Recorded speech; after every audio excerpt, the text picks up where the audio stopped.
What's up, everybody? Swiper here, and welcome to State of the Realms, your weekly newscast for Camelot Unchained.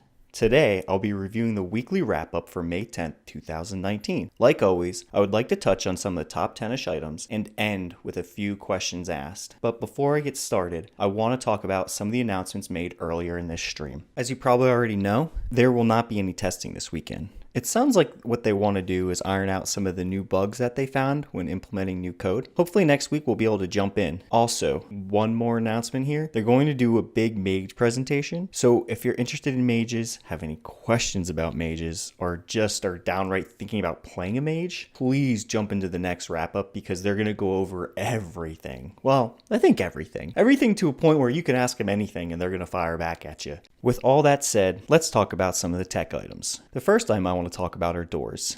So yeah, I know, you guys are probably sick of hearing about doors. I'm kind of sick about hearing it too, but what Mark said was very interesting when doors were brought up again.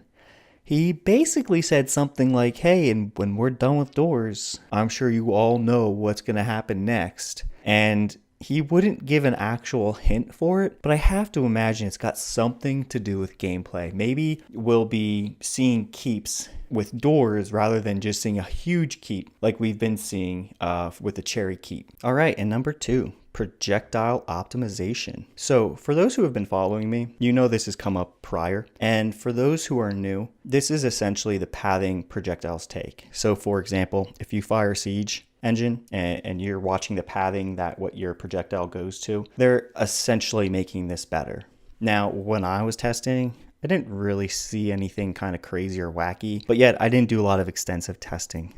So it's good to hear that they're refining this and making this better. Okay, and number 3, one of my favorites, the ability book. So it looks like the ability book is up for an art review. So what I've noticed when developers and Mark and other people from CU say that something is up for a art review, that means it sounds like a lot of the coding is done and art is just going to look at it to make sure, hey, yeah, this is what we thought of. This looks great. Now, of course, they have to implement it and then test that out to make sure there's no bugs or anything, but it sounds like we'll be seeing this shortly. With that being said, let's move on to the Q&A section. Question number 1. Will crafters need protection from combatants when gathering nodes? So this was a 2-part answer, yes and no.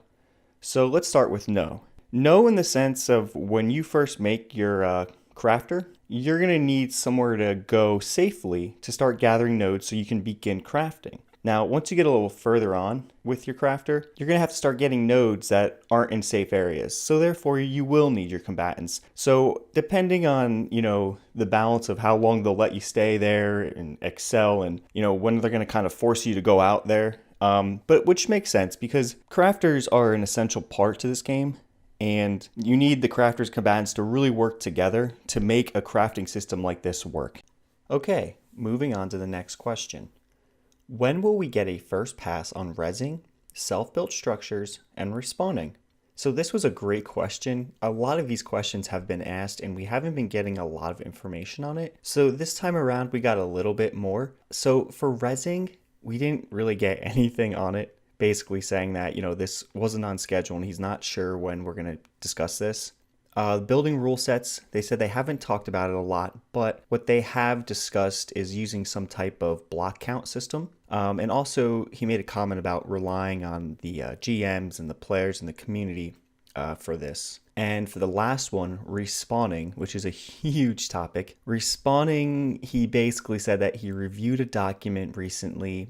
He's looking over it and we'll be going over that in the future. Okay, moving on to the next question. Are there any plans for sieges to happen over times? So basically what this player is asking is, will there be specific time frames that players will know this is the time to siege? So right off the bat, Mark basically says we would not like to do something like this. I believe he feels as though once you start making time frames for sieges, it breaks the immersion. And he feels as though that if they have to do something like this, then they failed at the game and the game design. So we will not be seeing something like this. And the only way we would is if the game was truly failing and this was the only system that could work.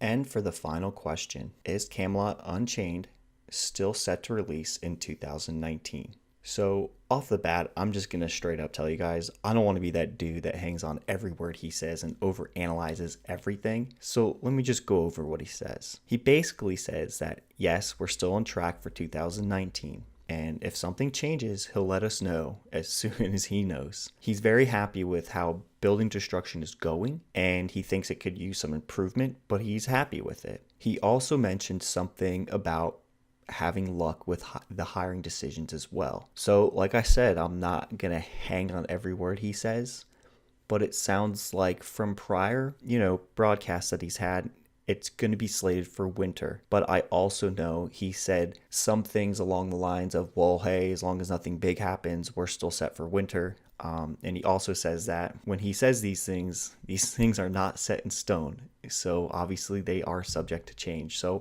I just want everybody to remember that. All right, everyone, that's going to do it for me today. Thank you so much for checking out this video. If you thought this video was helpful, please hit that thumbs up. And if you want to continue getting updates on Camelot Unchained, please hit that subscribe button. And remember, next week, they're doing the mage presentation. So if you have any questions on mages, please attend on Friday. I will be there, and I'll also be doing a review video on that. But of course, I won't be able to ask the questions that you may have if you don't check this out. So please, please, please go ahead and do that. Thank you again so much. I'll talk to y'all next week.